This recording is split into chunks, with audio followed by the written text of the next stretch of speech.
A paz do Senhor Jesus, esse que vos saúda é seu irmão em Cristo Tiago, muito bem-vindo ao nosso canal. Hoje nós falaremos sobre acerca do jejum, qual é a definição do jejum, para que serve o jejum, qual é o propósito e quais são os benefícios que o jejum traz para quem jejua. Antes de mais nada, eu quero te convidar, você que ainda não participa, não se inscreveu do nosso canal, se inscreva, siga-nos, pois todos os dias nós temos ensinamento da palavra e da sã doutrina de Deus. Eu quero já iniciar esse estudo fazendo uma breve definição sobre o que é o jejum. Jejum nada mais é do que uma prática que consiste na privação de alimentos com o objetivo de se aproximar de Deus, de buscar profundamente a presença de Deus, por meio da oração, por meio da leitura da palavra e por meio da adoração a Deus. E existem pelo menos 3 tipos de jejum. O primeiro jejum total, onde a pessoa se abstém de qualquer tipo de alimento e líquido ou bebida, ela não come e não bebe, num espaço de jejum onde ela se apresenta para Deus naquele tempo, não come nem bebe, é o jejum total. O segundo tipo de jejum parcial, é onde a pessoa abre mão de alguns tipos de alimentos num determinado período para buscar a Deus. Por exemplo, tem pessoas que fazem jejum de doce, e nesse tempo em que jejuam, não comem açúcar, não ingerem açúcar, guloseimas e nenhum tipo de doce, até completar aquele período de jejum. E também existe o jejum sobrenatural, onde a pessoa, humanamente falando, não tem capacidade ou suporte de fazer aquele tipo de jejum, geralmente jejum pesado, e aí vem a intervenção divina que lhe dá capacidade para que o homem possa completar aquele propósito de jejum. Eu quero ler aqui com os irmãos alguns personagens, pelo menos 2 personagens que fizeram o jejum total. O primeiro é a personagem Esther. Esther, para quem não sabe, ela era uma rainha e o povo judeu, o povo hebreu, estava sendo vítima de uma grande ameaça que lhe causaria a morte de todos os judeus. E Esther, ela se aproveita do privilégio de ser rainha, da posição que ela possuía, para então buscar a Deus em jejum e convocar também o povo a jejuar, para que Deus primeiramente viesse a intervir e depois em si ela iria ali interceder junto ao rei. Esther capítulo 4, versículo 16, olha o que diz: vai e ajunta todos os judeus que se acharem em Suzã, e jejuai por mim, não comais nem bebais por 3 dias, nem de dia nem de noite. E eu e as minhas moças também assim jejuaremos, e assim irei ter com o rei, ainda que não é segundo a lei, e perecendo pereço. Então Mardoqueu foi e fez conforme tudo quanto Esther lhe ordenou. Aqui nós aprendemos que Esther, mesmo sendo rainha, mesmo tendo uma posição privilegiada próxima do rei, ela vai buscar primeiramente o auxílio de Deus, porque ela sabia que pela lei ela não poderia comparecer à presença do rei sem que antes fosse solicitada, sem que antes o rei a chamasse. E ali ela vai buscar a Deus uma oportunidade para que ela pudesse interceder ao rei e a sentença viesse a ser mudada. E você conhece o final da história, ela consegue entrar na presença de Deus, ela jejua, chama o povo para jejuar e Deus lhe dá uma porta de livramento e de libertação para o povo de Israel. Esse aqui foi um jejum por propósito de livramento e libertação. Jejum total. A segunda pessoa que eu quero aqui citar, que também fez o jejum total, ficou sem comer e sem beber, foi Saulo. Em Atos, capítulo de número 9, versículo 9, olha o que diz: e esteve 3 dias sem ver, e não comeu nem bebeu. Saulo, você conhece a história, ele tinha autoridade, tinha carta, tinha autorização para perseguir a todos que invocassem a Cristo, a todos que eram discípulos de Cristo. Saulo tinha poder para prender e levar aos sacerdotes. E então a Bíblia vai dizer que no meio do caminho, o resplendor de luz, e aparece a Saulo, a presença de Deus fala com ele e diz: Saulo, Saulo, por que tu me persegues? E ele responde: Senhor, quem és tu? e ele responde, Jesus fala, eu sou a Cristo, eu sou a Jesus Cristo a quem tu persegues. E a Bíblia vai dizer que ele começa agora a jejuar. Ele já caiu cego pelo resplendor da glória. E ele está a jejuar sem comer, sem beber por 3 dias. Esse também é um exemplo de jejum total. E ali, através daquele jejum, daquela comunhão, ele alcança também a sua conversão, a libertação. Deus vai lá, levanta o outro servo dele, chamado Ananias, e ora com imposição para que Saulo pudesse recobrar a visão, porque também era um vaso escolhido na mão de Deus para pregar a palavra aos gentios. Esse também aqui é um exemplo de jejum total. Agora eu quero falar sobre o jejum parcial, né? O jejum parcial nada mais é do que aquele tipo de jejum em que a pessoa ela faz abrindo mão de alguns tipos de alimento, né? E como exemplo clássico, eu quero ler com os irmãos em Daniel, capítulo de número 10, a partir do versículo 2 e 3. Jejum de Daniel, foi um jejum parcial. Olha o que diz. Naqueles dias, eu, Daniel, estive triste por 3 semanas completas. Manjar desejável não comi, nem carne, nem vinho entraram na minha boca, nem me ungi com unguento, até que se cumpriram as 3 semanas. Ou seja, Daniel ele tinha o privilégio de comer a mesma comida que o rei comia. Manjar desejável, iguarias finas, tomar vinho, comer carne da primeira qualidade, mas ainda assim ele preferiu se abster num espaço de 21 dias, ou seja, 3 semanas, e se aplicar à oração. Enquanto Daniel não está comendo manjar, bebendo vinho, nem comendo carne, ele vai orar a Deus, ele vai buscar a Deus. E você conhece o final dessa história, ele alcança da parte de Deus, travou ali uma batalha, né, com Satanás, que queria impedir da bênção chegar até ele, mas no final, Deus teve que confirmar o jejum e o propósito de Daniel. Alguns dizem que Daniel estava nesse período comendo legumes, né? Ele parou de comer carne, beber vinho, e o manjar do rei ele não queria. Então ele fez um cardápio de ir comendo legumes enquanto jejuava. Esse é um exemplo de jejum parcial. Agora eu quero falar sobre o jejum sobrenatural. Está aqui em Êxodo, uma passagem clássica, o jejum de Moisés, tá, meus irmãos? Capítulo 34, versículo 28. Êxodo 34, versículo 28. Olha o que diz. E esteve Moisés ali com o Senhor 40 dias e 40 noites. Não comeu nem bebeu água. Ou melhor, não comeu pão, nem bebeu água. E escreveu nas tábuas as palavras do concerto, os 10 mandamentos. Ou seja, além de Moisés jejuar num espaço, né, de 40 dias, um espaço comprido demais, ele vai fazer um jejum total. Ele vai jejuar, mas ele vai jejuar prolongado. E nós sabemos que, segundo a medicina, segundo a própria ciência, o homem não consegue suportar muito mais além do que 3 dias sem beber. Passando disso, ele já começa a ficar desidratado, já começa a perder os sentidos, já não consegue raciocinar, aí vem a tontura, o desmaio e, consequentemente, o óbito. Então, Moisés ele teve que ter a capacidade de Deus para que ele desse a ele suporte, para que ele ficasse sem comer pão, sem beber água, no espaço de 40 dias. Moisés foi alimentado pela glória de Deus. E o propósito de jejum de Moisés foi que Deus desse a ele a lei, revelasse a ele nas tábuas os 10 mandamentos e a lei para o povo de Israel. Que coisa linda, né, irmãos? O homem ficou tão fortalecido, tão próximo de Deus, que quando ele desceu do monte, o seu semblante ficou como de um anjo, transparecente, reluzente, aceso. Tiveram que colocar na sua face um lençol, né? Ou melhor, um pano para poder tapar a face de Moisés, porque estava brilhando demais. Coisa linda.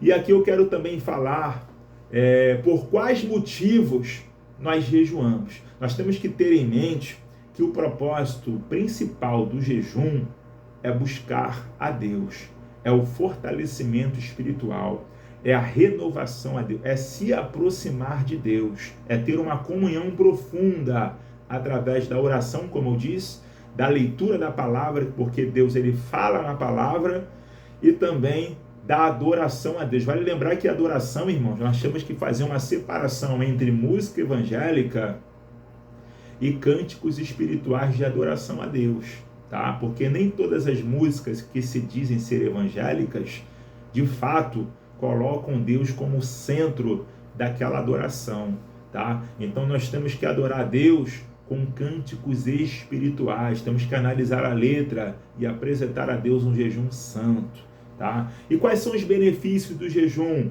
O jejum ele tem o poder, ele abre no mundo espiritual a legalidade de nós se aproximarmos em contato mais íntimo de Deus e, consequentemente, nós alcançamos dons espirituais, alcançamos intimidade com Deus, alcançamos autoridade e poder de Deus também. Quem jejua está fadado a receber de Deus a autoridade. Inclusive, eu quero ler com vocês aqui em Marcos, capítulo de número 9, versículo 28 e 29.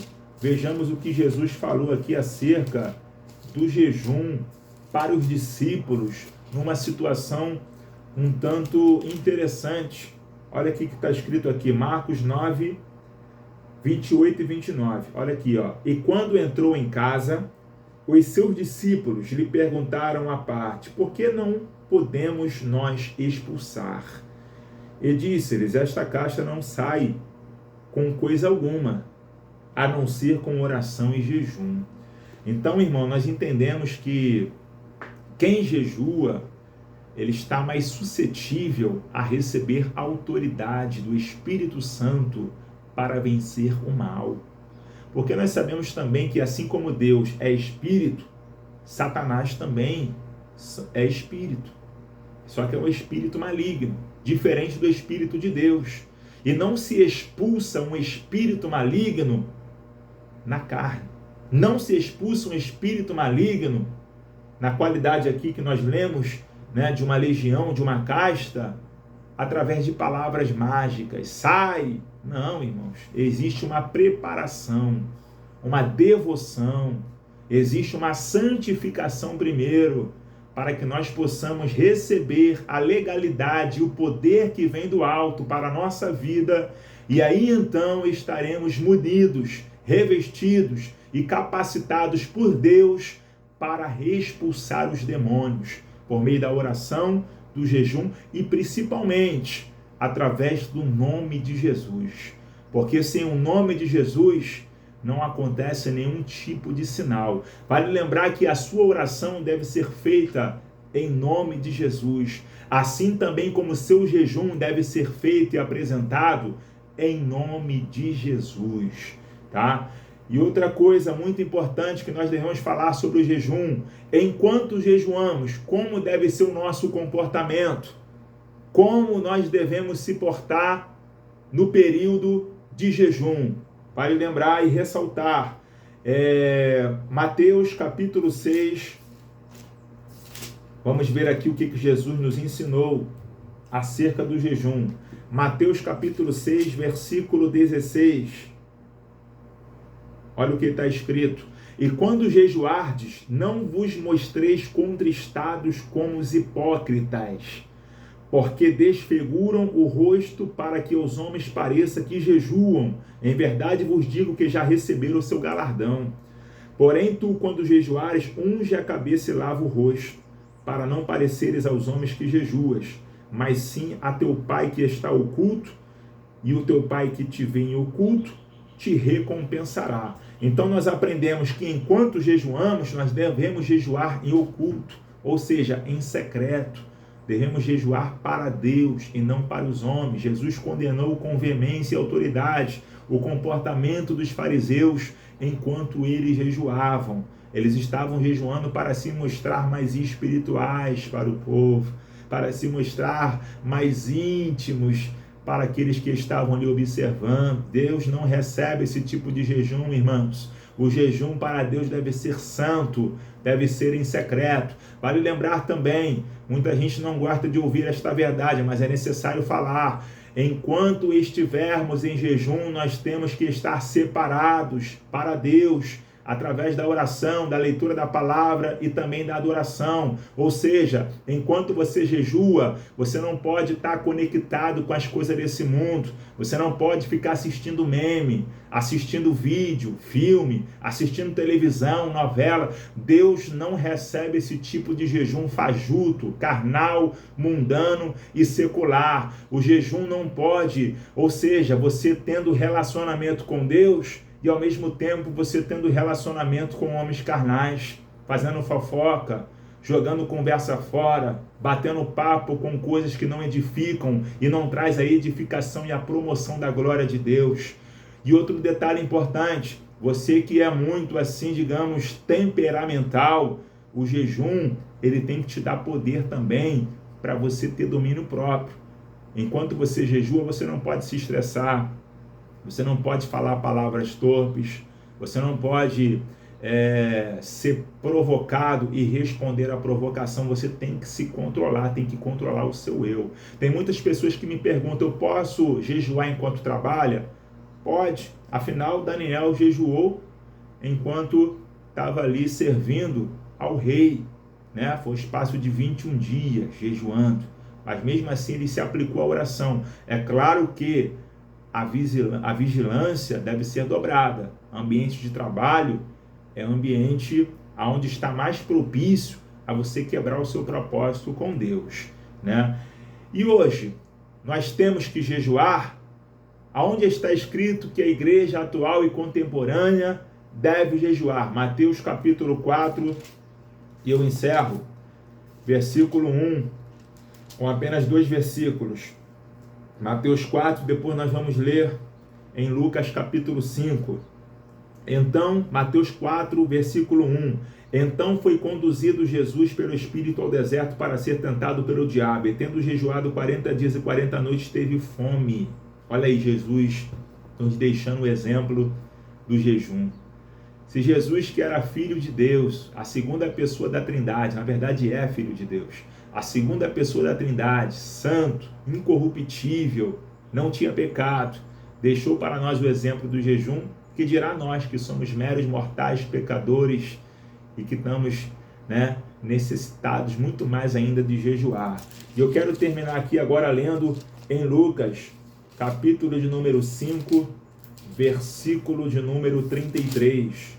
Olha o que diz a palavra de Deus. Lucas, capítulo 5, versículo 33, está escrito: disseram-lhe então eles: por que jejum muitas vezes os discípulos de João e fazem orações, como também os dos fariseus, mas os teus comem e bebem? Olha o que Jesus responde. E Jesus lhes disse: podeis vós fazer jejuar os convidados das bodas, enquanto o esposo está com eles? Versículo 35. Dias virão, porém, em que o esposo lhe será tirado, e então naqueles dias terão que jejuar. Aqui nós aprendemos que Jesus foi questionado a respeito dos seus discípulos, dos seus 12, que não estavam jejuando, mas estavam comendo e bebendo. Jesus deu o exemplo de uma festa, de uma bodas, ou seja, eles são convidados. Enquanto isso, eu estou aqui, na retaguarda espiritual deles. Mas quando Jesus, no caso o esposo, lhe ser tirado, aí sim eles terão que jejuar. Então deixa eu te dizer uma coisa, jejum, ele serve para nos aproximar mais de Deus. Enquanto jejuamos de forma santa, separada para Deus, buscando em oração, palavra e adoração a Deus. A igreja que não jejua é uma igreja fracassada. A igreja que não pratica o exercício do jejum é uma igreja vencida por Satanás. Assim como a igreja que não ora, a igreja que não guarda a palavra, a igreja que não obedece à doutrina de Cristo, a igreja também que não obedece à ordem de Jesus do jejum está pecando contra Deus. Amém, meus irmãos? Que Deus abençoe a sua vida e até uma outra próxima oportunidade.